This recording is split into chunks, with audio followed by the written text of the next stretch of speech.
Chào mừng các bạn đã đến với Keyboard Game. Và như các bạn thấy ở đây thì hôm nay chúng ta sẽ đến với board game Risk.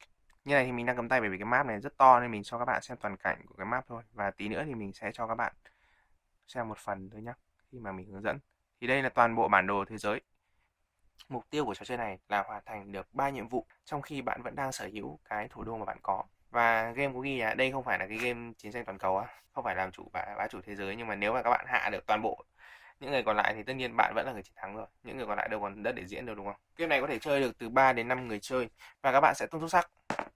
Ai là người có số to nhất sẽ được quyền chọn màu, bởi vì tại sao? Màu sắc sẽ ảnh hưởng nhiều đến quá trình setup của game. Như các bạn thấy ở đây, setup với 3 người, với 4 và 5 người. Đấy, các bạn có thể nhìn thấy không? Có nêu rõ là vị trí ở đâu. Và mình xin ví dụ cho các bạn cách chơi với setup cho 3 người. Các bạn có thể thấy ở đây là số tương ứng với lại số lượng các cái đội quân. Hình này là city là thành phố và cái hình này là capital. Capital là thủ đô á, và các bạn phải giữ được thủ đô của mình thì mới có thể đánh tiếp được chứ, đúng không? Yêu cầu của game cũng là như vậy. Setup thì đây là object các bạn sẽ lần lên cho mọi người cũng biết là gì. Thì cứ làm được 3 object trước thì sẽ thắng. Game đã quy định như vậy rồi. Tiếp theo là đây, các bạn thể nhìn thấy ở đây. Thì đây là một cái hàng số nhưng mà người ta đã ghi ở đây sẵn rồi. Nó sẽ liên quan đến cái số lượng đội quân mà các bạn có thể gọi được. Nhưng mà những cái này thì nó sẽ liên quan đến số sao của cái gì đấy thì tí mình sẽ nói. Đây là các vùng đất. Các bạn thể nhìn thấy đây. Đấy. Đây. Chỗ này có 6 vùng đúng không? Và nó thuộc là khu vực nào. Và số 2 ở đây thì sẽ cho biết là lượng đội lính mà nó có thể cung cấp cho các bạn nếu các bạn sở hữu toàn bộ cái khu này. Thì đấy là những cái mà các bạn thể nhìn rõ nhất ở trên các bạn này. Bây giờ chúng ta sẽ setup theo 3 người. Mỗi người chơi sẽ có một cái gọi là một lượng token lớn như thế này bằng nhựa, và những thứ này sẽ cho các bạn biết đội quân của các bạn có gì. Thì mình sẽ cho các bạn xem qua nhé. Đầu tiên đây là biểu tượng của thủ đô capital. Đây là 3 đạo quân.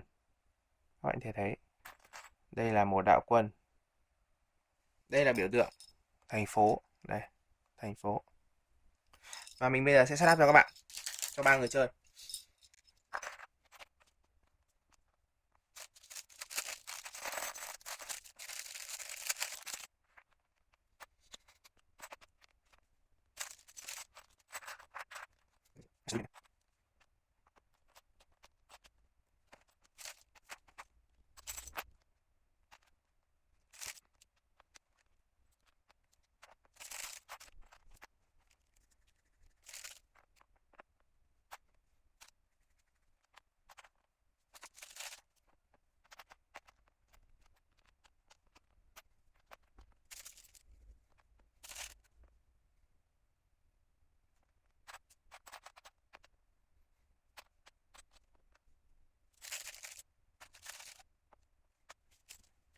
Và sau khi setup xong thì các bạn có thể thấy được là các quân sẽ bố trí như thế này.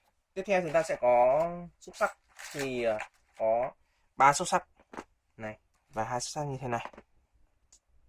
Cái này sẽ dùng cho việc là các bạn sẽ để tham chiến và gọi là đọ sức mạnh quân sự với nhau. Bây giờ chúng ta sẽ đến với phần hướng dẫn chơi.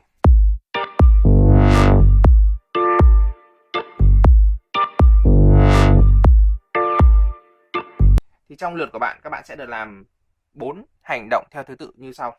Hành động thứ nhất là grab quân, hành động thứ hai là đánh quân địch, hành động thứ ba đó là khi các bạn hoàn thành tấn công địch và các bạn muốn kết thúc thì các bạn được quyền thu thập một cái object, một cái mục tiêu mà các bạn đạt được nếu có thể, nhưng mà chỉ là một thôi nhé, không được tính nhiều, kể cả bạn có hoàn thành được nhiều. Và hành động thứ tư đấy là di chuyển quân đội, sau đó là kết thúc lượt.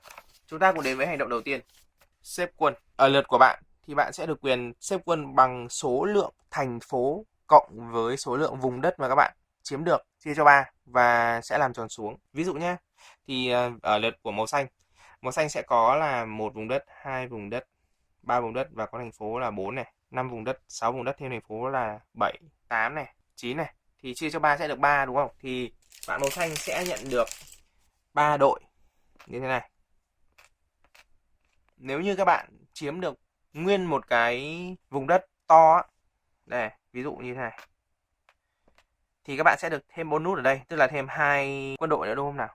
Thì tức là sẽ được thêm 2 nữa nếu như các bạn chiếm đủ toàn bộ vùng đất của một khu vực. Với những cái thủ đô mà các bạn chiếm giữ, các bạn sẽ được thêm một quân đội. Thì đây có một thủ đô của các bạn đúng không? Các bạn đang chiếm giữ thì các bạn sẽ có một quân đội. Sau khi đã xét về thủ đô mà các bạn chiếm giữ thì chúng ta sẽ thêm một phần nữa, đấy là lấy quân từ các lá bài. Và đấy là hành động lấy quân thứ tư á. Thì các lá bài như thế nào? Thì các bạn có thể thấy ở đây này, lá bài thì nó chỉ có thông tin như thế này thôi. Và cách lấy lá bài thì mình sẽ nói sau. Tuy nhiên thì trong các lá bài sẽ có các dấu sao như thế này, và các bạn thấy dấu sao này quen không? Nó chính là các dấu sao ở đây đó. Các dấu sao đấy có tác dụng là khi các bạn dùng các lá bài này thì có bao nhiêu sao chúng ta sẽ được lấy các lượng quân tương ứng với dấu sao đó. Ví dụ như đây là 2 sao thì sẽ được quyền lấy 2 đội, 3 sao sẽ được lấy 4 đội, và các lá bài ngoài 1 sao ra chúng ta sẽ có cả 2 sao nữa. Nên là các bạn nếu tích được nhiều lá bài này thì các bạn sẽ có quân đội cũng mạnh, không yếu một chút nào. Và đấy là thứ tự 4 bước thêm quân đội vào trong cái lượt bốc quân như thế này. Lưu ý một chút là chúng ta sẽ có hai cái, đấy là capital và city. Thì capital các bạn đã nhìn thấy rồi, nó như thế này. Và capital sẽ luôn luôn nằm ở vị trí này. Các bạn phải giữ được capital của mình, không được cho người khác chiếm mất. Tiếp theo đấy là city, thành phố. Thì thành phố này nó cũng có tác dụng là sinh quân và cũng là một phần rất là quan trọng. Khi mà các bạn chiếm được vùng đất này thì thành phố là của bạn, cũng giống như cái capital này. Nếu như các bạn chiếm được cái vùng đất này thì cái capital này là của bạn, và mình phải giữ được capital của mình, sao cho mà người ta không lấy được thì mình rất là buồn. Sau khi đã wrap troop, tức là mình lấy quân á, thì mình sẽ sắp xếp toàn bộ những cái quân này vào những cái khu mà mình muốn, và phải sắp xếp đủ chứ không được giữ bên ngoài. Các bạn có thể để toàn bộ những quân này vào một vùng cũng được, không sao cả. Sau khi đã xếp quân xong thì chúng ta sẽ đến phần 2 là phần combat. Về risk có rất nhiều các phiên bản và lần nào combat thì cũng giống nhau thôi. Trong lượt của bạn, bạn được quyền đánh các cái khu vực liền nhau và gọi là không được đánh xen cách nhau ấy. Ví dụ nhé, bạn ở đây đúng không? Bạn không thể đánh ra đây được bởi vì không có đường sang đấy. Tuy nhiên thì bạn ở đây bạn được đánh sang đây bởi vì đây nó có đường nối này, thấy không? Được đánh sang đây bởi vì sát nhau. Đấy, không được đánh cách thôi. Đầu tiên bạn phải chọn một vùng đất có ít nhất 2 đội quân của bạn, sau đó để một đội quân ở phía sau, gọi là quân chiếm giữ lại đó. Mình không được đi hết, mà đi hết thì khu này trống. Khu này trống thì không thể có chuyện đấy đúng không? Phần còn lại sẽ mang đi quánh nhau. Thì đây, ví dụ như mình lấy khu vực ở North Africa đánh với Central Africa, mình sẽ lấy 2 đội này đấu với 2 đội này, và đội của đối phương, cái nơi mà bị đánh á, sẽ được quyền lấy tối đa là 2 đội quân ra để đỡ. Tức là đây dù có 3 đội đi chăng nữa thì cũng chỉ lấy 2/3 để đỡ thôi. 1/2. Đấy là lý do tại sao chúng ta có hai xuất sắc khác màu đây. Hai xuất sắc này chuyên dùng để thủ. Tức là bạn được công tối đa là 3 đội đó. Công nhiều hơn cũng được, nhưng mà trong một lần công thì sẽ tính là 3 xuất sắc thôi. Nếu như các bạn có những lá bài đặc biệt nó có thể cho bạn tung thêm một xuất sắc nữa thì cái đấy do game quyết định. Và lúc đấy các bạn sẽ biết thôi. Ví dụ như đây, 2 đánh 2 đúng không? Mình sẽ tung bên này 2 xuất sắc. Đôi 4. Và bên này sẽ là tung 2 xuất sắc, 5 và 2. Ok. Mỗi cái xuất sắc này sẽ tương ứng với một đội của mình, và hai bên sẽ xếp từ cao xuống thấp, và bên nào cao hơn thì bên ấy thắng. Nếu mà hòa thì bên thủ sẽ thắng. Ví dụ như thế này, bên này đấu với bên này đúng không? Thì bên công 4, bên thủ là 5 thì bên công chết một đội. So sánh tiếp theo thì bên thủ thấp hơn bên công đúng không? Bên thủ cũng chết một đội. Đấy, vậy là còn 1-1.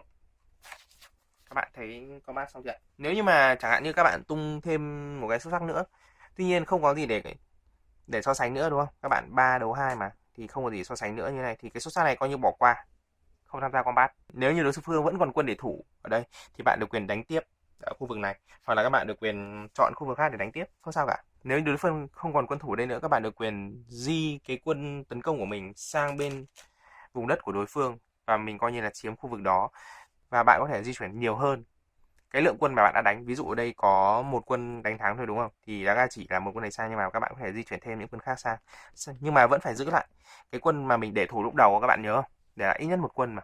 Đấy, những khu vực đây sau khi các bạn di chuyển sang, các bạn được quyền đánh tiếp những khu khác nếu các bạn muốn, và cái phần đánh nhau này sẽ dừng lại cho đến khi mà các bạn không muốn đánh nữa. Nếu như các bạn thực hiện combat như thế này và đánh bật cả một thế lực luôn, tức là bên đấy bị triệt tiêu toàn bộ những quân ở trên bàn, thì người đó sẽ bị loại khỏi trò chơi, và bạn sẽ lấy toàn bộ các la bài của người đó và bỏ cái phần capital của cái người đó ra khỏi bàn chơi. Xóa sổ luôn. Còn nếu mà các bạn không xóa sổ thì các bạn vẫn chiếm được capital đấy. Sau khi các bạn đã chán ngấy việc đánh nhau rồi ấy, thì chúng ta sẽ đến với phần tiếp theo, đấy là sẽ lấy object. Thì khi mà các bạn hoàn thành xong phần combat, phần đánh nhau với quân khác, mà các bạn cảm thấy là mình nên dừng lại rồi, thì các bạn có thể nhìn sang những cái object này. Và các bạn thấy nếu mà mình phù hợp với cái nào mà mình đã hoàn thành rồi thì mình được quyền lấy cái đó về. Còn nếu mà chưa thì thôi, không lấy nữa. Khi nào các bạn đủ điều kiện cho object nào đó các bạn mới được lấy về. Và nếu mà phù hợp với nhiều cái cũng chỉ lấy một thôi. Và sau hành động collect object thì chúng ta sẽ đến với phần cuối cùng, đấy là kết thúc lượt. Khi bạn kết thúc lượt sẽ có 2 việc các bạn phải làm. Đấy là di chuyển quân và bốc bài nếu có thể. Cái phần di chuyển quân này là phần có thể chọn nó không thôi. Thì các bạn sẽ gọi là hội quân từ những khu vực nào đó của mình sang một khu vực khác. Ví dụ như này, mình muốn di chuyển để tăng lượng quân cho ở đây thì mình sẽ di chuyển quân này sang đây. Hoặc là di chuyển các quân từ bên này sang tận bên này. Bởi vì đây là các khu vực của bạn và nó liền nhau, các bạn thấy không? Nó liền nhau. Kể đây cũng có đường mà. Chứ còn cái khu vực này nó là khu vực mặc dù cũng là xanh của bạn, tuy nhiên nó không có đường để bạn đi đến thì các bạn không thể hội quân vào đó được. Nên quân này thủ rất là khó. Và các bạn phải nhớ là các bạn chỉ được di chuyển quân từ một khu sang một khu thôi nhá, chứ không được di chuyển toàn bộ những chỗ khác ra một khu. Và bạn luôn luôn phải giữ lại ít nhất là một đội quân để thủ cho cái khu vực đó cũng như là chiếm đóng. Và sau hành động đó, đó là hành động bốc một quân bài đúng không? Thì khi mà các bạn chiếm ít nhất một khu vực của đối phương, các bạn sẽ được bốc một quân bài này. Quân bài có dấu sao này này. Đấy là cách lấy bài đó. Và kể cả bạn có chiếm một khu đất hay là 40 khu đất đi chăng nữa thì các bạn chỉ được lấy một lá thôi. Nhưng mà có một lưu ý đấy là khi mà các bạn lấy một object trong lượt này ấy, thì các bạn sẽ không được bốc bài. Và sau khi mà cái chồng bài này hết thì các bạn sẽ trộn lại cái chồng bị bỏ đi và làm thành chồng mới. Và vừa rồi thì mình đã giới thiệu cho các bạn cách chơi tựa game Risk, a game of static conquest. Hy vọng video này sẽ giúp cho các bạn có cái nhìn hay hơn về cái tựa game này. Đây là một tựa game vua rất là hay. Tuy nhiên thì mình đang hơi khó để giới thiệu cho những người khác. Vậy thì các bạn có thể làm được điều này không? Xin chào và hẹn gặp lại các bạn ở các video sau.